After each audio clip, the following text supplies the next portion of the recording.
Greetings, mortals. I am Natus, one of the rulers of the underworld, or specifically the ruler of Manga Hell. And today we will be reacting to the newest chapter of My Academia, chapter 330, The Story of How We All Became Heroes, part 3.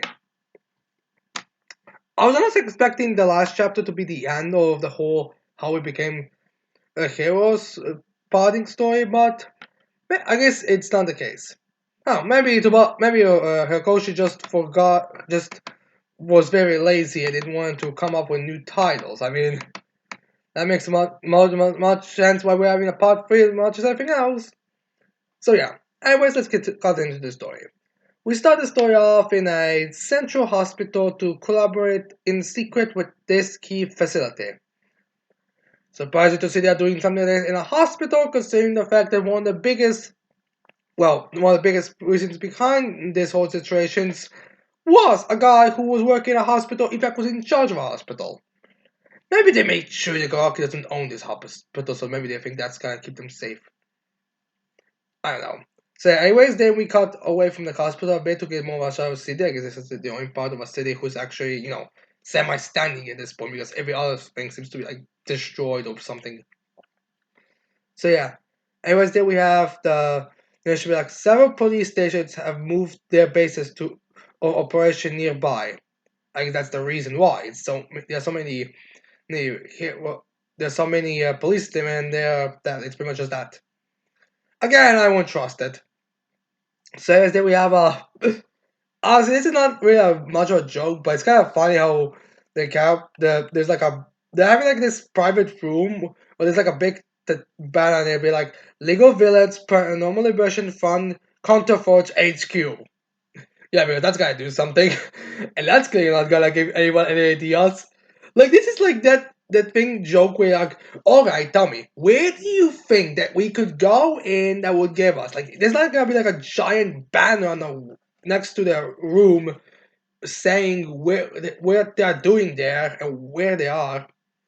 It's like there is just there. So it's kind of funny, but still.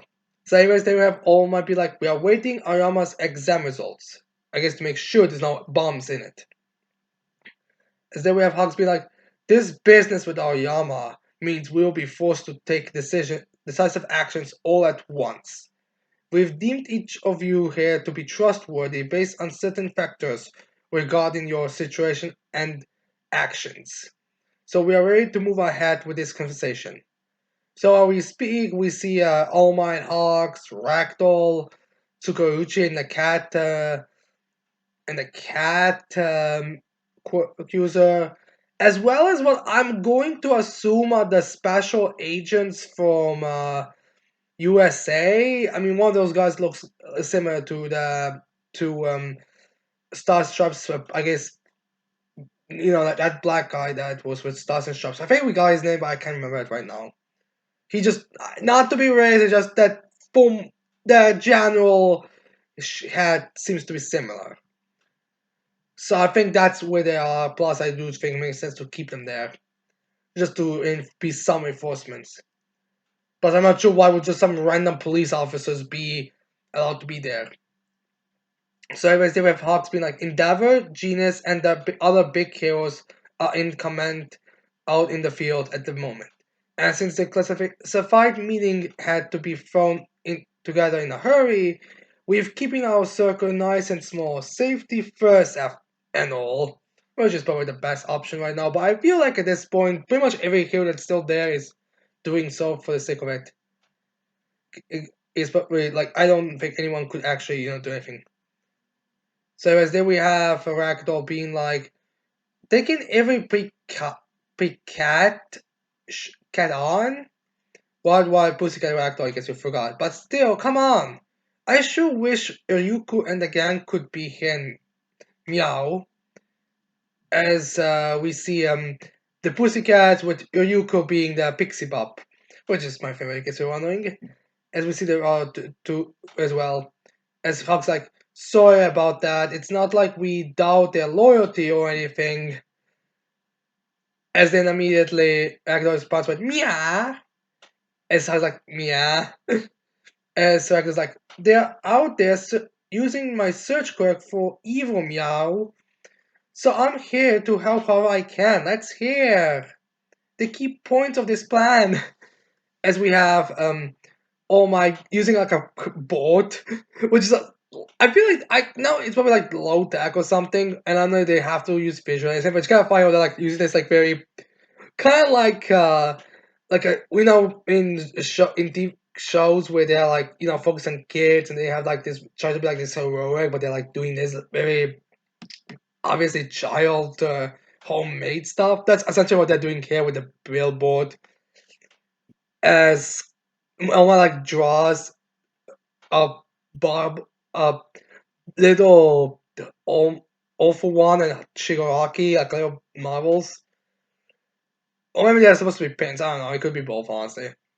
As then we have Oma be like, we are whatever we are talking about, plan A or plan B. What we have to do, no matter what, is as he gets like the pencil, is like just makes a giant line. And he's like, split them up. Like we cannot have all for one and Shigaraki being together. And yeah, then we have like we get a bit of a closer up, and yeah, that is that of the guys in the back, and that is indeed the black agent soldier that was working with Stars and Stripes. As we have almost saying, based on the data recording Star and Stripes battle, Tomo Shigaraki is now far more powerful than even All for One. And with everyone who witnessed that fight in Camino has a decent idea of All for One's strength. So yeah, basically giving us flashbacks that we're talking about the strongest in the world right now, people. Then we get a bit of a panel where we have an explanation as well, a couple of flashback panels of Tartarus and stuff. As we have, oh my, be like, also, they have that mind meld they exploited when attacking Tartarus. This goes beyond just the communication via radio waves, but it's not clear to what extent they actually share thoughts with each other. I guess they're like, I mean, alright, maybe All for One probably planned all this for a long time, so they probably could have known it from the start. Like maybe it was like, shh, hey, real body, I'm here, we can start. Or shh, starting. Alright, we're starting. So I guess that's true. Like there probably was like very minimal messaging between or as far as they're aware, it was like just inform, it's time, basically. So that we have all might be like, should they attack together? We have no hope of victory. True. Then we have the American being like, then why didn't they double team Star? Which is also true. I mean, All for One, Tomoshika himself beat her, so I don't see why All for One being there would exactly make things easier. If anything, it would just make it worse. As then we have Oma be like, she could have spoken his name, All for One, meaning New Order's rules would have worked on him, I think. I guess that's. The thing is, we don't actually know All for One's real name. All we know is that she, Shiga, the Shigaraki is his family name, so we don't actually know what his full name is. But because he goes by All for One, it might actually work. It's kind of difficult thing to say specifically, although to be fair, I mean, Tomo's whole naming thing went all over the place, so we don't really know. Honestly, I'm kind of confused if how the whole was it explained exactly how does the nickname or the real names work? Like if like Izuku, for example, would New Order work if she used Daku to refer to him? Technically he technically he goes by Daku a lot of times. So would that work? I don't know. So anyways, then we get like first of all we get like a little close up of the pencil or whatever that Girardi on my dad, and they're like very cartoonish, like this like a very kind of chibi happy green for All for One with a couple like lines to show the veins, as well as like a little bubble that's like a little like chant. It's kind of adorable, honestly. It's almost like to win this war, we need to get those two at least 10 kilometers apart. That's the bare minimum requirement. Because, they could easily, like, what we've seen, Shiraki is very fast, so them being, like, the closer they are, the harder chances are they'll get together very quickly. As they will have to go to be like, of course, they'll do everything they can to make sure that won't happen. As Omazen like, That's right, Chokochi, as he puts another pin or something on it, as we this pin's like supposed to be Darby, who's actually like a more badass and more serious one, which is kind of funny. Like the two biggest threats, and they have very cartoonish pins, yet Darby's like this kind of like sadistic, evil devil kind of pin. As then we have uh, All Might actually taking the time to like do a beautiful line of fire, basically, as almost like that fast spreading, all consuming fire and the terror it instills. It's a threat we became aware of throughout the attack on the kids' training camp. Yes, we'll be stone stonewalled so long as Darby joins their vanguard. Basically saying, yeah, Darby's flames are no joke either. We shouldn't underestimate it just because Shiraki and Off-One are there. We actually even get like a bit of a more detailed panel of Darby's face. And then we have Ragdoll saying, so splitting up All for One and Shiraki means getting Darby out the way too. Not just Darby, as the cat says. As almost like, exactly, all of them. Every one or of the enemy's major operatives, uh, we must divide and conquer one by one. That to that end, we have to lure each of these villains to their defeat. So basically, on the standard like fighting, here's this group who fight isolatedly, this group who fights isolated. Just watch One Piece, and you'll pretty much get the idea. If in case you're curious, basically go into versus battles right now. As he like just grabs the pins like Shiraki, Darby, and Offline just throws them. I'm gonna see he throws some other ones that are supposed to be Toga or something, but we'll see. Now I am actually curious on when he says major operatives, who exactly he's referring to, because I could see him again, like a little while back, a few chapters, I think before the whole Ayama situation, honestly. Uh, we had like a little panel of stuff going through everyone they consider a major threat, and then we skipped Spinner, who, by all sense of means, should qualify as one of the major operatives. So I am curious if All Might is considering him on here or if not. Because if he's not, I could easily see there being like a moment where Spinner is like the ace up his sleeves or something. Like maybe he has like secret army or something, or maybe All For One gives him a couple of quirks that makes Spinner, able to be on the levels of Gigantomachia. Like how? Here's the idea. Because we've seen Gigantomachia imprisoned, it's possible that while they're distracted and focusing on defeating the major ones, like Toga, I'm guessing one of the ones is referring to as Captech, Dobby, and all them. While all this is happening, Spinner sneaks into where Gigantomachia is, and he frees him, and then they have to worry about that. I could also see something like that happening. So yeah, anyways, then we have some of the stand like first time seeing police officers be like, "Oh, is that all? Pretty optimistic thinking." It's all goes like, "Easier said than done." And then we have All Might Be like, "Fair enough," which is All Might Be like, which is why we need a strategy to make that happen. So yeah, so now they know what they have to do, but now they have to come up with a strategy. Which Ukuruchi is like, "You mean Aoyama?" And then we have All Might Be like, the boy is still in turmoil. Born quirkless, his very life will exploit it as a resource. So they are going to be like, I sympathize, but we are weighting our own feelings against the fate of the world. And the fact remains that he turned his back on decent society. Based on my position, I have no choice but to proceed with caution. Don't be fair, no one's saying that you shouldn't proceed with caution. In fact, it still is questioning how things will go down. But you have to go through the options, honestly, and the options are basically Aoyama is the best one. So then we have All Might Be like, I choose to have faith in young Aoyama. I want to trust him, but I do trust his teacher, Shoto Aizawa. As then we cut to another part of the hospital, basically, as we have, I guess this is the villain part of the hospital because it seems to be made this way. As we have Aoyama in different clothing, I guess into more like normal hospital clothing or something, tied to a chair as he's talking to Zara through the window. As Zara is looking at him and Ayame looks down, as we see I believe Yoshi is the Mario character here.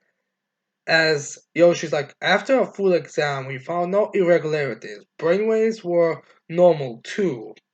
So I guess now we're going on a full like going down this updates. So now we have I'll be like, so Rinnegan's fate was courtesy of something All For One obtained after his grand defeat by All Might. Oh, to be fair, it's possible that he obtained that before. I mean, after all, Yama was working him from the start of the school year, so it's possible that he obtained that before Ayama just started working at that there, and at that point it was probably like not really necessary anymore, or like it would kind of just be risking exposure or something.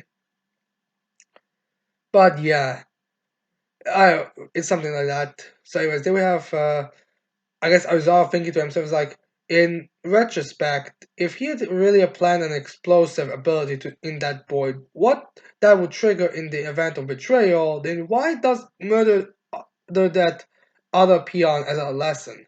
Why threaten the family with death for lying to him? Why leave anything to their imagination?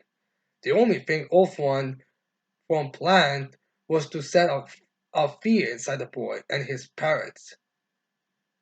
So yeah, I guess now they're explaining it in retrospect, like, wait, if he had a bomb in Oyama, why would he have to scare them? I mean, he has a bomb. Like, all you at that point we have to do is prove that you can actually do it. And at that point, it's like, I guess you could still use someone of some low ranking members, but again, it's like one of those things where you don't really need more evidence. But yeah. So anyways, there we have. I was asking Ayama, "Are you scared?" As Ayama shakes a bit, or like he's shocked that he said anything. I guess that's more words than necessary. And then Ayama continues to look in the ground. As there, I'll be like, "You won't find many friends in life that will stuck up for you like that." Referring to Class 1A. As there, I was like, "What do you fear? All for One himself?" As I almost start to like shake his head, yes. I'm also scared that I can never sparkle and shine as they do. The more they express their faith in me, the more I lose faith in myself. So I guess now he's referring to like they're so determined to stick up for me. They so trusting me, even though I literally don't deserve it. Like I put their lives in danger. I believe on if I recall at least on 3 occasions, actually not 2 occasions, and they still are sticking by me. So I guess that's like shows how good their friends they are, but it's also kind of like makes you look worse because I mean I got so scared that I revealed so much. So anyways, then we have I'm looking even more down the ground. Like even if I can take the hand they offer, if I find myself face to face with All For One, who is to say I won't make the same terrible choice all over again? That is what I fear. Oh, so I guess I am scared that once the actual, plan goes into play and he actually comes face to face with All For One, he's scared that he might actually, oh yeah, basically go against them and be like, All For One, if you don't want to die, attack them. So that's what I was probably fearing, like that moment. I guess that's gonna actually happen, where he's actually gonna be like, pick either blast his friends or blast All For One. So that's what I feel like could happen. Like that's an area he's scared of, and he's scared of like, will he fire at who will he fire at? Which actually reminds me of one of Arrow's quotes in Fire Force when she said, "An arrow can only be fired once." So yeah, that's what Ayama's been scared of. Like he will fire, but who will he fire at? So there you have Ayama continuing. No, well, not cry, just sweating. He's like, I want to leave it all behind, to find some dark corner of the world untouched by light, where I can wait for death to take me, nothing more. Which really shows us just how depressed Ayama is at this point. There you have Ozaka looking at him, he's like, as he starts speaking, like, you may be given leniency, but your sins will be with you forever. Ayama, once this year is over, you may no longer have a home at UA. So I was basically saying, like, yeah, your case is one of those cases where you could get leniency, but that doesn't mean everything's just gonna go back to normal. Like, UA may not accept you because of everything that happened. So there is always like, those friends of yours like to sugarcoat things, but I'll tell you that to you straight, which is pretty much what Ozawa is. I'll have to rip out that fear that's taken root in him by force. So Ozawa wants to like remove the fear because that fear is the problem with Rama. If he's too scared and cracks under the pressure, things are not gonna go well, no matter how good the strategy is. And no matter how Ozawa doesn't want it to happen. So I just gotta try to remove it right now. As I was like, you will fight. It's the only thing you can do. As I have Ayama screaming in terror as he's like, I know all is lost unless we win this. I know that.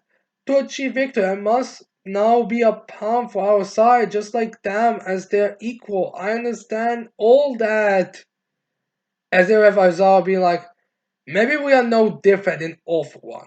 That's definitely the case when it comes to how we intend to use you. Kind of surprised there's actually self-awareness here. Usually the heroes aren't getting the self-awareness that the hero villains usually don't have. But this time we actually have it. Surprising. So it's so annoying whenever the heroes act like they are better and all that than villains, yet they do the same things essentially. Like it's like when you have a villain who's overconfident in their own ability and too much of a pride, yet you have the heroes basically having the same thing. It's just that unlike the villain who's in their selfish attempts, it's more in like we have undying faith in my friend. So it's nice to see how they are pointing out, yeah, in terms of like how we are using it, we're pretty much the same. Which also makes sense because that's pretty much how the story has been going forward. So it was there was I'll be like, that said, I won't allow you to slink off haunted by those sins and die in a pathetic quiet death.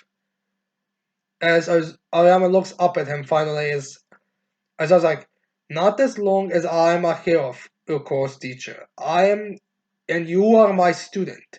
I still have no intention of expelling you.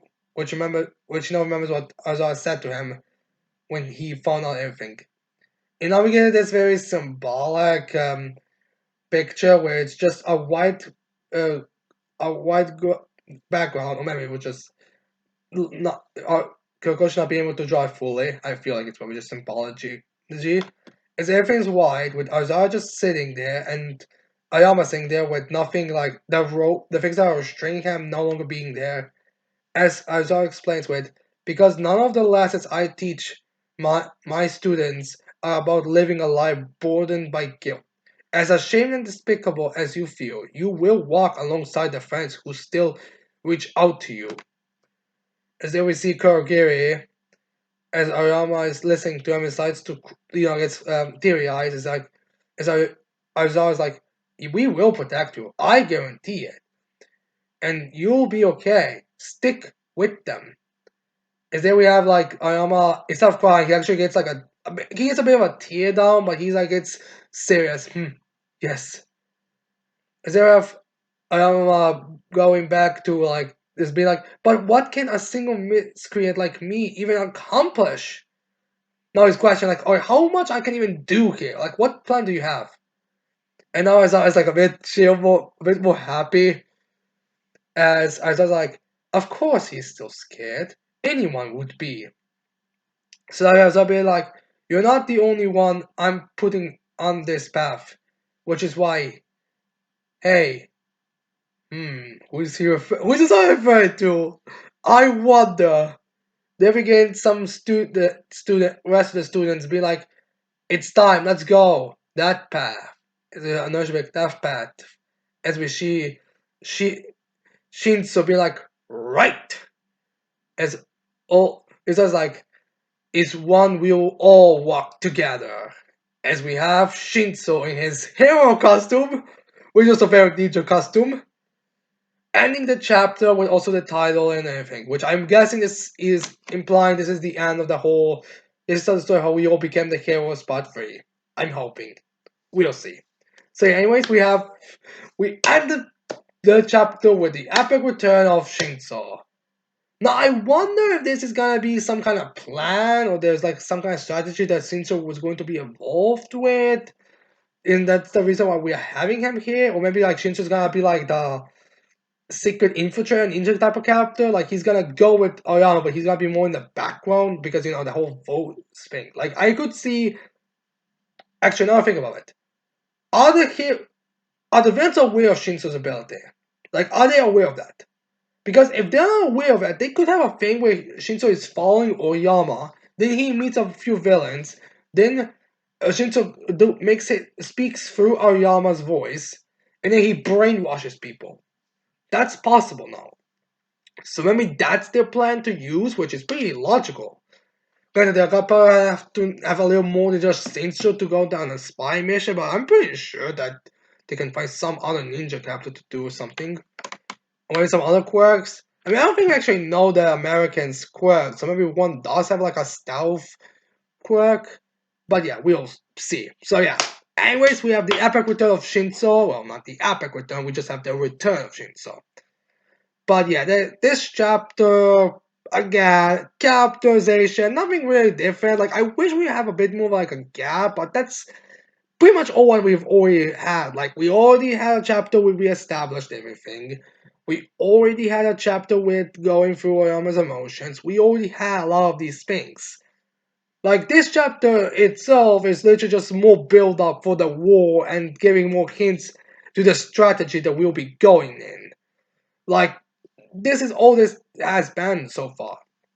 Which is very odd because apparently My Academia is supposed to be ending this year, or at the very least not that much into the next year. Around December, January next year, January, somewhere around that, I think. But yeah, so it's a bit weird that we are having, this kind of chapter, which again, not really much information. Nothing really happens, just like reinforms it. Like the only thing that happens is Shinso is back, and the fact that Oyama's fear about All for One is a bit more developed and established. I wonder if this is gonna be it. I'm personally honestly more curious if Gentle and Abrava are gonna join. As far as Robapa, I mean, those two would probably make sense. Because I'm honestly curious the most of them. But right now we are not having that.